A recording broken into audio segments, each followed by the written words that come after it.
The Real Housewives of Beverly Hills are back, and the moment the season opened, it was clear that everything in this circle has shifted. The energy is different, the friendships are confusing, the marriages are hanging by thin threads, and the women are trying to hold their own while dealing with cracks that everyone can see. This premiere didn't waste time. It put the ladies' real lives front and center, and from the very beginning, it showed that this season is not going to be about glam and diamonds. It's about broken bonds, emotional distance, and finding out who really stands where when the pressure hits.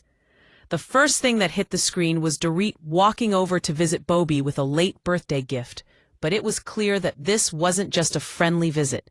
Dorit is going through it. Her divorce from PK is not just a headline. It's affecting every part of her life. And even though she puts on a strong face, the sadness sits right under her words.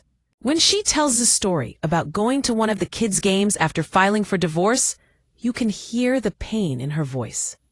She explains how distant they were, almost like strangers standing next to each other pretending to be fine. PK is out here doing his own thing, not checking in, not supporting her the way a partner should, and Bob, being the friend she is, tells her flat out that what she's going through is not okay. Dorit talks in circles, and she talks a lot. But under all of that talking is a woman trying to hold on to something she already lost. Meanwhile, Kyle is in her house talking to her girls about their own changes. One daughter was engaged, but that ended, and now another one is preparing for marriage. The conversation is sweet at first, but the moment Kyle's daughter mentions telling people her dad was a garden tool, you know they've been carrying a lot of emotional weight behind the scenes. Therapy has helped, but the hurt is still there. But what makes the whole thing even more confusing is watching Kyle and Mauricio still sitting together, still acting like a couple, still dancing around the truth. Yes, they filed for divorce, but the way they move feels like they are holding on to some kind of old habit. Kyle tries to explain why they can't have dates at the wedding, but instead of sounding like someone ready to move forward, she sounds like someone waiting for a door to reopen. Mauricio is still out here doing his own thing, and it feels like Kyle is waiting for him to come back inside. But everything about this situation says that's not going to happen. Then we shift to Sutton, and this part of the episode felt like a whole story by itself. Sutton fired her assistant Avi, which already tells you she's losing stability. This woman depends on help, structure, and routine. And letting Avi go shows she's overwhelmed. As she talks about her failed friendship with Garcelle, her mother Reba arrives, and Erica also shows up. Sutton tries to act like she doesn't need an assistant, but when they show the flashbacks, it's clear she wasn't always easy to work with. Her tone, her demands, her attitude toward Avi, it all comes back, reminding viewers of the mess she created. But the real thing that sticks out is how much they talked about Garcelle. Sutton tried to text her and got no answer. She sits there confused, but we all know what went wrong. Garcelle walked off that reunion stage for a reason. Sutton didn't stand up for her when she needed support. Sutton always wanted to be tight with Kyle and the rest of the group, and she treated Garcelle like an accessory or a shield instead of a real friend. So now that Garcelle is gone, Sutton is struggling. She has no real alliance left, and now she's trying to rebuild, but without the protection she once had. Her ex-husband Christian even took back the last name she used, another sign that she's losing things left and right. When her mother asked if that made her children illegitimate, Sutton tried to brush it off, but the comment hurt. This season already looks like a heavy one for her, and without Garcelle by her side, she's stepping into territory she has never had to navigate alone. On top of that, we meet Rachel Zoe, and her energy is completely different from the others. She is bold, over the top, extra in the best way, and she doesn't hold back. The moment she walked in with her tall heels, dramatic clothes, and heavy accessories, it felt like the show just added someone who isn't afraid to speak up. Rachel is the type of woman who has been through life, through love, through pain, and she came out with confidence instead of fear. And that is exactly the type of woman Dorit loves to latch onto. Dorit loves women who shine because she wants to stand next to them and shine too. And it's clear that she sees Rachel as her next emotional partner in this group. Erica also has her own storyline brewing. She launched a show and apparently got caught up with a younger Bravo star. She tried to downplay it, but the way she said it sounded exactly like something that is a story. Her scenes with Bob were refreshing because Bob doesn't play games. She listens without allowing nonsense, and she tells the truth without attacking. Their chemistry feels real, and it's nice to see Erica having a calmer friendship where she feels safe. Bob points out that Sutton has lost friends because Sutton never learned how to balance honesty with loyalty. Erica adds that Sutton is struggling because she's not sure how she fits with this group anymore. And then Bobby says the line that could define this season. Can the real Slim Sutton please stand up?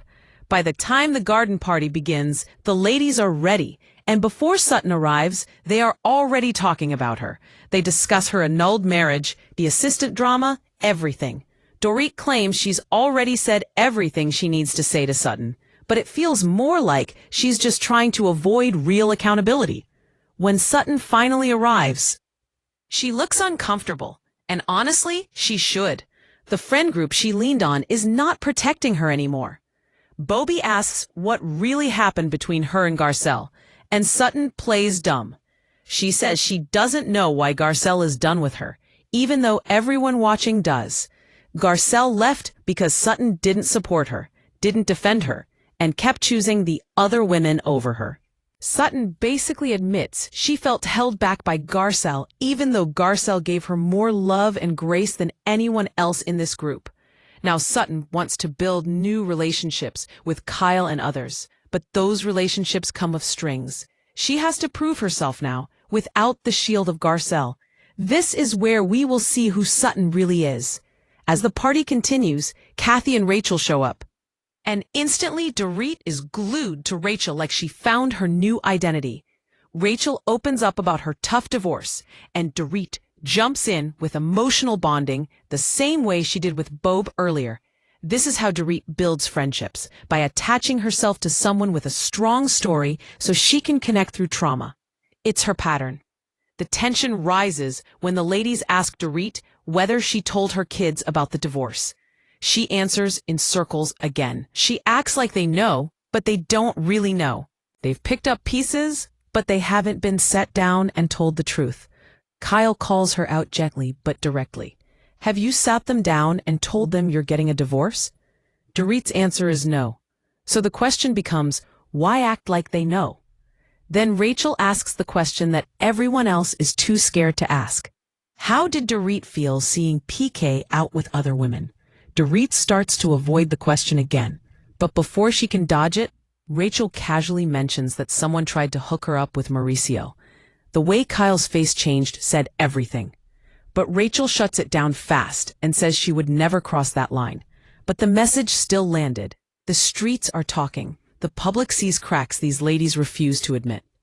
Rachel doesn't sugarcoat anything. She tells Dorit that PK sucks and that being with a narcissist will drain you. She tells her the breakup was bound to happen eventually. Erica backs it up by saying PK isn't the same level as Mauricio. He's worse. And that part made Dorit pause, because deep down she knows PK checked out a long time ago. The whole conversation shows the power shift in the group. Rachel isn't scared of anyone. She says what she thinks. And Dorit is going to hang on to her because she needs someone strong to hold on to. When Rachel asks Kyle if she's having her own version of a hot girl summer now that Mauricio is out doing his thing, Dorit interrupts loudly, saying she's ready for her own hot girl summer. She jumps in so fast that you can tell she's trying to get Rachel's approval. This season is going to show how these women adjust to the changing dynamics. Marriages, breakups, shifting alliances, and real emotional struggles. And one thing is clear already. Rachel is going to change everything. Dorit is going to cling to her. Sutton is going to struggle without Garcelle. Kyle is still trying to figure out her place without Mauricio. Erica is trying to rebuild her life. And Bobby is the one person who won't let anybody play in her face. Everyone is trying to find their footing again, and the Beverly Hills streets are watching every move they make.